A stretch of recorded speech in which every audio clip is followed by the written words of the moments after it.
केतन अग्रवाल मौत मामले में हर दिन नए खुलासे हो रहे हैं। ऐसे में एक और जहां दोनों आरोपियों को अब 29 जून तक पुलिस कस्टडी में भेज दी गई है, लेकिन वहीं दूसरी ओर आखिर सिया के पक्ष का क्या कहना है, ये भी जानना जरूरी है।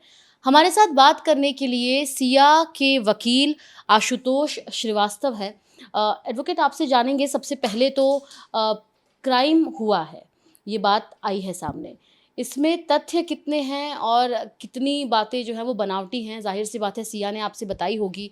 सिया का क्या कहना है और अब तक जो बातें आपको पता है उसमें कितना सही है और कितना गलत है?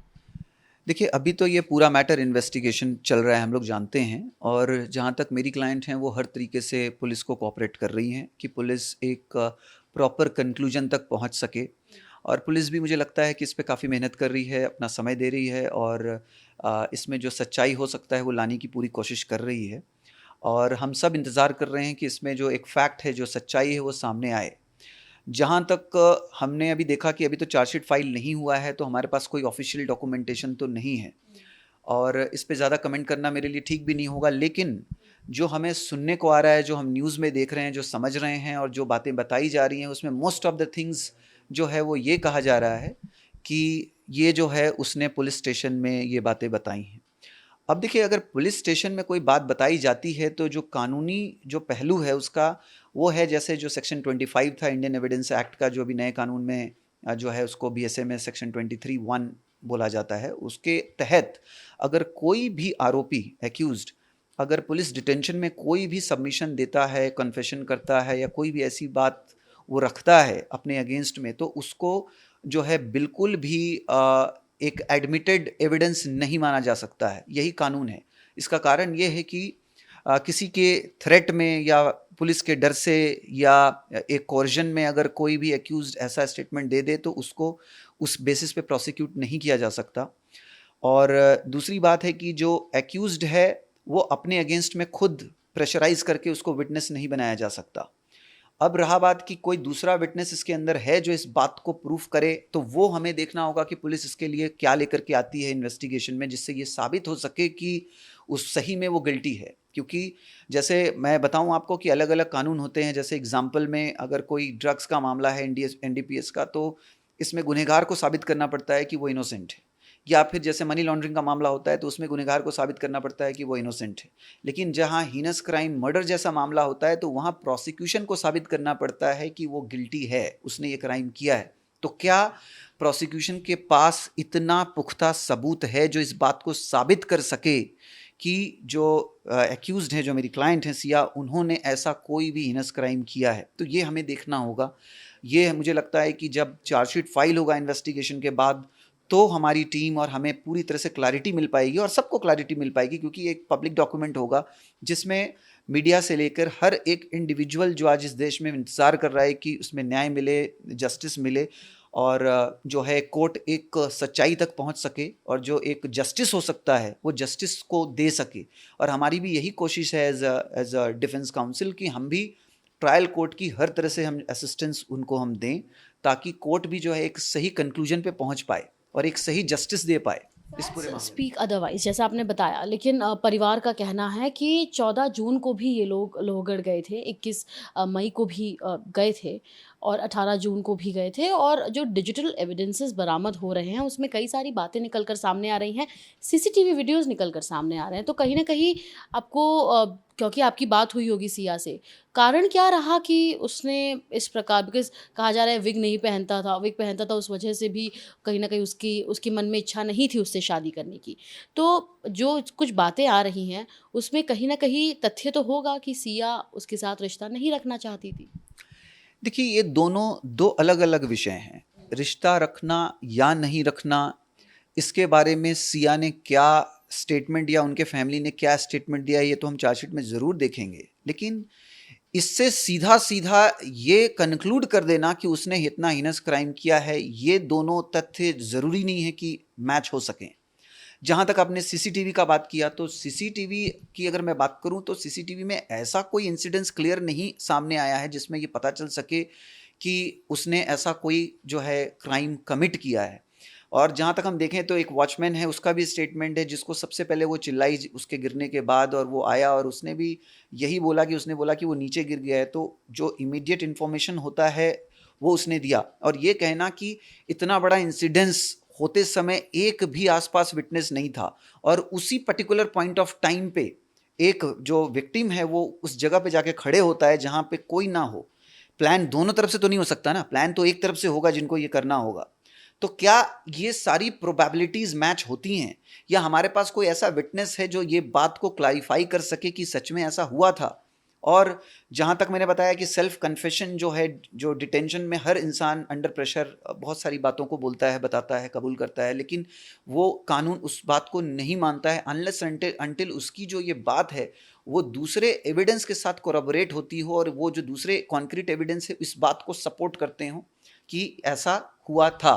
तो इस पूरे मामले में जो है प्रोसिक्यूशन को गिल्ट जो है वो साबित करना है कोर्ट के अंदर, और हमें भी देखना है कि हम कोर्ट को सही डायरेक्शन में असिस्ट कर पाएं, जिससे एक सही निर्णय जो है कोर्ट ले पाए। चेतन इस पूरे मामले में दूसरा आरोपी है। चेतन भी वहाँ पर उस सीसीटीवी में नज़र आ रहा है। अब एक और जहाँ चेतन की चलिए बात तो है ही, लेकिन चेतन और सिया दोनों ही एक दूसरे पर अब आरोप प्रत्यारोप करना शुरू कर चुके हैं कि नहीं चेतन ने मुझे कहा, सिया कह रही है नहीं, कि चेतन कह रहा है नहीं सिया ने मुझे कहा। तो इसको लेकर क्या मामला है? यानी एक दूसरे पर ये ब्लेम गेम अब शुरू होता नजर आ रहा है। देखिए, ये एक स्पेकुलेशन हो सकता है, क्योंकि उनका जो भी स्टेटमेंट है वो तो पुलिस स्टेशन के बाहर नहीं है। वो तो जो भी बोल रहे हैं पब्लिकली तो नहीं बोल रहे हैं। वो जो भी उनका स्टेटमेंट रिकॉर्ड हो रहा है पुलिस स्टेशन में हो रहा है, या जो भी बातें हैं वो वहाँ तक हैं। तो इस बात को जो बताया जा रहा है ये खुद उनके अपने मुंह से तो हम लोग नहीं सुन रहे हैं, हमें ये सुनने को आ रहा है। ना ही ये चार्जशीट का हिस्सा अभी एट प्रेजेंट है। अगर वो चार्जशीट में कल होकर के आता है तो हो सकता है कि इस विषय पे हम ज़रूर इसको क्लैरिटी हम दे पाएंगे, लेकिन एट प्रेजेंट जैसे मैंने आपको बोला कि अगर वो ऐसी कोई भी बात वहाँ पे अगर कहा जा रहा है पुलिस स्टेशन में, तो उसको हम एविडेंस के रूप में एटलीस्ट हम नहीं देख सकते हैं कानूनी तौर पे।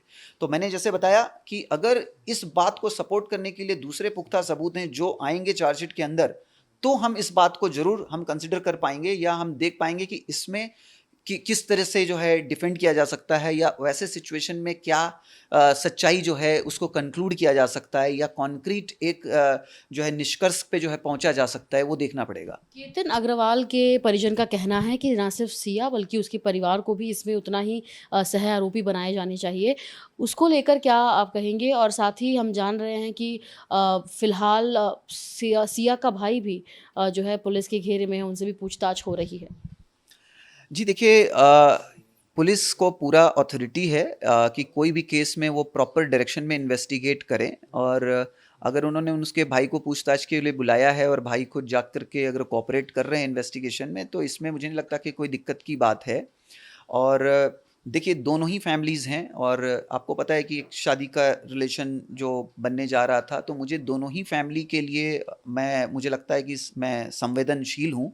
जहाँ तक लड़के का सवाल है, तो देखिए एक बहुत बड़ा लॉस है फैमिली के लिए, इसको कोई डिनाई नहीं कर सकता कि एक लड़के की जो है मौत हुई है, और जो है फैमिली एक पूरी तरह से एक डिप्रेशन और शॉक के उससे दौर से गुजर रही है। बट अब इसमें ये देखना कि इसके लिए क्या वो एक्सीडेंट था, क्या इस एक्यूज्ड का रोल था, या कोई और थर्ड फैक्टर था जो पुलिस इन्वेस्टिगेशन के बाद सामने आता है, ये इम्पॉर्टेंट फैक्टर है। ये बात फैक्ट है कि लॉस तो फैमिली को ज़रूर हुआ है, बट ये लॉस क्या सिर्फ सिया के वजह से हुआ है या नहीं हुआ है, ये इन्वेस्टिगेशन का पार्ट है जो सामने आएगा, और फर्दर जो है ये कोर्ट इस बात को डिसाइड करेगा। जहाँ तक सिया की फैमिली का सवाल है, वो तो हम देख रहे हैं कि ऑलरेडी फैमिली ने सारी बातें मीडिया में भी बोली कि भाई अगर वो गिल्टी साबित होती है तो उसको जो भी पनिशमेंट मिलना चाहिए वो मिले, और पूरा देश ये बात जानता है कि अगर गिल्टी प्रूव होती हैं तो ऑब्वियसली जो कानून है वो तो अपना काम करेगा ही करेगा। और जहाँ तक उनके हेल्थ का सवाल है, वो भी हम देख रहे हैं कि हॉस्पिटलाइज्ड हैं और ट्रीटमेंट एट प्रेजेंट चल रहा है। तो मुझे लगता है कि अभी ऑलरेडी वो भी डिप्रेशन में ही चल रहे हैं लड़की के जो फैमिली हैं, तो अब मुझे लगता है कि उनके बारे में मैं अभी ज़्यादा ना बोलूँ तो अच्छा होगा, क्योंकि अभी तो मुझे सिर्फ इन्वेस्टिगेशन और जो एक्यूज्ड हैं जिनको मैं रिप्रेजेंट कर रहा हूँ, मैं सिर्फ उस काम पे ही अभी हमारा कंसंट्रेशन रहेगा। और हमें पुलिस भी कोऑपरेट कर रही है ताकि हम भी कुछ इन्फॉर्मेशन हमारे क्लाइंट से ले सकें। तो आप सिया को रिप्रेजेंट कर रहे हैं, उसके परिजन को रिप्रेजेंट नहीं कर रहे हैं? देखिए, परिजन को तो मुझे नहीं लगता कि अभी कोई रिप्रेजेंटेशन की कोई ज़रूरत भी है। जहाँ तक सिया का सवाल है, हाँ, एफआईआर उसके ऊपर रजिस्टर्ड है और कानूनी तौर पे उसको तो प्रॉपर रिप्रेजेंटेशन की ज़रूरत है। कौन सी धाराएं लगाई गई? देखिए, जो पहले तो एक्सीडेंटल डेथ का मामला रजिस्टर किया गया था, हम सब जानते हैं। बाद में पुलिस को लगा कि इसमें जो है एक मर्डर का भी एंगल हो सकता है, तो जो है मर्डर से रिलेटेड भी धाराएं लगाई गई हैं बीएनएस की। तो अब जो है आगे इन्वेस्टिगेशन किस डायरेक्शन में जाता है, क्योंकि पहले भी कुछ अलग पुलिस को लगा था, आप अभी ये बात लग रही है, हो सकता है कल जब इन्वेस्टिगेशन कंक्लूड हो तो कुछ और लगे। तो हमें ये देखना होगा कि ये किस तरह से कंक्लूड होता है ये इन्वेस्टिगेशन। 29 जून को इन दोनों की कस्टडी पूरी हो रही है। आपकी क्या दलीलें रहेंगी इस पूरे मामले को लेकर कोर्ट में? जी, हमारी सबसे पहले तो यही दलील होगी कि उसने हर तरीके से, मेरे क्लाइंट ने कोऑपरेट किया है इन्वेस्टिगेशन में, और मुझे लगता है कि सफिशिएंट टाइम दिया गया है एक तरह से इन्वेस्टिगेटिंग एजेंसी को कि वो अपना जो इन्वेस्टिगेशन है उसको कंप्लीट कर पाएँ। Now so far as CI is concerned, मुझे नहीं लगता कि उसकी फर्दर कस्टडी की ज़रूरत होनी चाहिए पुलिस को। हालाँकि ये वो बता पाएँगे अगर उनको ज़रूरत है तो क्यों ज़रूरत है। तो हम इसी बात को ऑब्जेक्ट करेंगे ताकि उसको एक जुडिशियल कस्टडी मिल सके और वो जो है नॉर्मल एक जेल में वहाँ पे जा सके, ताकि हम फर्दर हमारा लीगल कोर्स ऑफ एक्शन हम शुरू कर पाएँ। आज सरकार की तरफ से भी केतन अग्रवाल के परिवार को सबसे पहले तो ये मामला फास्ट ट्रैक कोर्ट में चलेगा। उज्जवल निगम को स्पेशल पब्लिक प्रोसिक्यूटर अपॉइंट किया गया है और परिवार का कहना है कि सिया को और आरोपी, दूसरा आरोपी चेतन, इन दोनों को फांसी की सज़ा होनी चाहिए। देखिए, पहले तो ये कि जो फास्ट ट्रैक है ये मुझे लगता है कि एक्यूज़्ड के लिए भी अच्छा है। अगर एक्यूज़्ड का कोई रोल नहीं है इसके अंदर, ये साबित होता है, तो ये उसके लिए भी उसका समय बचेगा और वो जल्दी इसका फ़ैसला आ पाएगा। तो मुझे लगता है ये दोनों ही पक्षों के लिए एक अच्छा मुझे लगता है गवर्नमेंट का मूव होगा अगर ये फास्ट ट्रैक होता है तो। जहाँ तक उज्जवल निकम जी का सवाल है, ये तो और भी अच्छी बात है मुझे लगता है, क्योंकि वो एक बहुत ही सीज़न्ड क्रिमिनल लॉयर हैं, काफ़ी एक्सपीरियंस्ड हैं, और मुझे लगता है कि वो कोर्ट को ज़्यादा अच्छे से असिस्ट कर पाएंगे एक जो है जस्टिस तक पहुंचने के लिए, एक सच्चाई तक पहुंचने के लिए प्रोसिक्यूशन को भी हेल्प कर पाएंगे। और हमारे लिए भी वो अच्छा होगा कि जो है सच्चाई और जो मैं कह सकता हूँ कि जो एक सही जजमेंट है वो जो है कोर्ट पहुँच पाएगा। और एक्सपीरियंस लॉयर प्रोसिक्यूशन की तरफ से भी अगर हो तो ये और भी अच्छी बात है।